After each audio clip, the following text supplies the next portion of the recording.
समय पति परदेश गया है, पत्नी पति के कहने अनुसार फोटो के पति में भोग लगा रही है, स्वयं भोजन कर रही है, परिवार के समस्त सदस्यों को भोजन करा रही है। लेकिन एक दिन मेरे प्यारे दोपहर के वक्त परदेश से पति आया हुआ दरवाजे पर खड़ा है, पत्नी भोग लगाने के लिए ग्रास तोड़ लिया हाथ में, फोटो के पति में भोग लगा रही है। कन्हैया सुन रहे हो? बोले हाँ सुन रहा हूँ। इधर ग्रास हाथ में है और उधर परदेश से आया हुआ पति दरवाजे पर खड़ा है। अब इस पत्नी को क्या करना चाहिए? कन्हैया ने कहा तू पागल हो गई है, अरे जब असली पति आ गया है तो फिर फोटो के पतियों का कोई काम नहीं है। गोपियों ने कहा यही तो हम 3 घंटे से तुम्हें समझा रहे हैं, जब असली पति आप हमें मिल गए हो तो फिर इन फोटो के पतियों का कोई काम नहीं है। मेरो तो गिरधर गोपाल दूसरो न कोई, जाकी सिर मोर मुकुट मेरो पति सोई।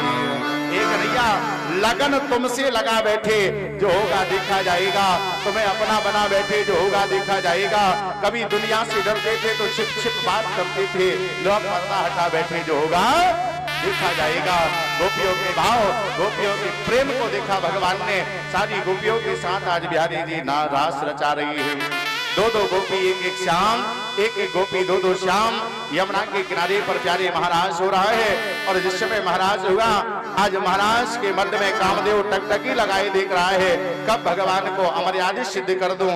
ये गोपियां वही हैं जो सब कुछ भगवान के ऊपर हार गए हैं। गोपियों ने कहा स्वामी जी आप मेरे पति हो। जब गोपियों ने कहा आप पति हो तो भगवान ने भी इनका वरण कर लिया। ये देवांगनाएं हैं, गोपी बनकर के ब्रजमंडल में आई हुई हैं।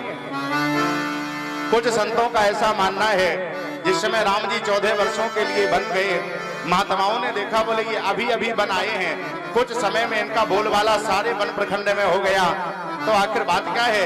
एक महात्मा ने कहा, बोले भैया इनके साथ एक नारी है, जब तक ये पूजा करते तब तक नारी भोजन बना देती है, तो इन्हें भोजन बनाना नहीं पड़ता, समय ज्यादा मिलता है, पूजा अच्छी होती है।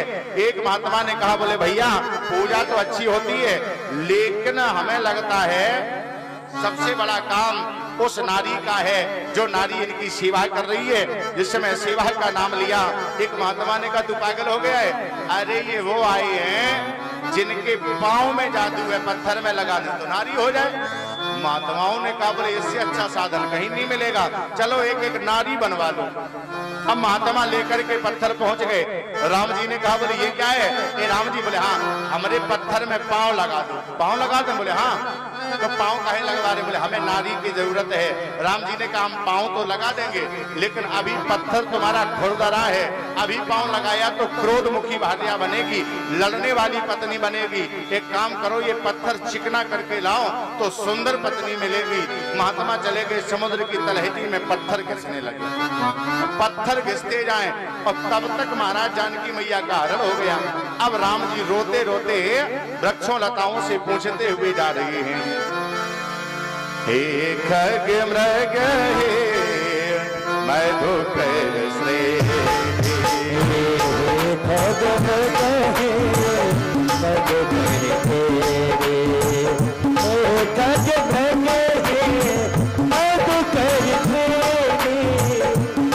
खग मृग हे मधुकर श्रेष्ठ, मधुकर श्रेष्ठ, तुम देखिए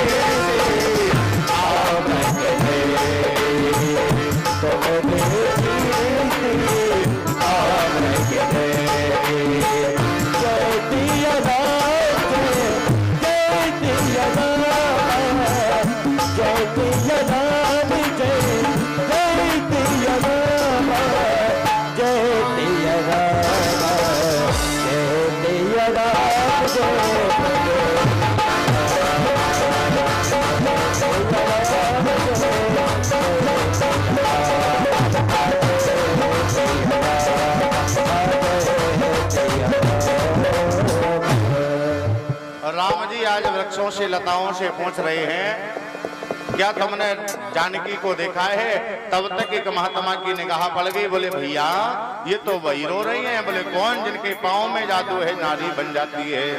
एक महात्मा ने कहा बोले पूछो जल के आखिर बात क्या है। सारे महात्माओं ने पत्थर घिसना बंद कर दिया। पहुंच गए। बोले काहे राम जी? बोले हाँ। रो काहे रही हो? रोने का कारण क्या है? राम जी ने कहा बोले महाराज, बोले हाँ तुम्हें पता है? बोले क्या? एक हमरे साथ में नारी थी। बोले तो वो नारी कहीं चली गई है। महात्माओं ने कहा बोले काहे राम जी? बोले हाँ। क्या नारी के चले जाने के बाद रोना भी पड़ता है गौरव भैया? तो राम जी ने की बोले जा दिन तक आए जाए भाई दिन तक जाने के बाद नहीं, बोले जा दिन तक आए जाए। भगवान ही मान लेगा इनको तो है। सही बता रहे, हंसो नहीं। अच्छा ब्याह नहीं हुआ होता आपके गांव भागवत कहने आते?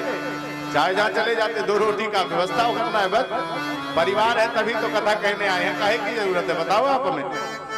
नाहरी विवश नर सकल गोसाई और नाचत नृत्य मरकट की। राम जी ने कहा बोले जो नारी थी वो चली गई है, तो जाने के बाद रोना पड़ता है। बोले महाराज जा दिन से आए जाए वही दिन से रोए वो चालू है। महात्माओं ने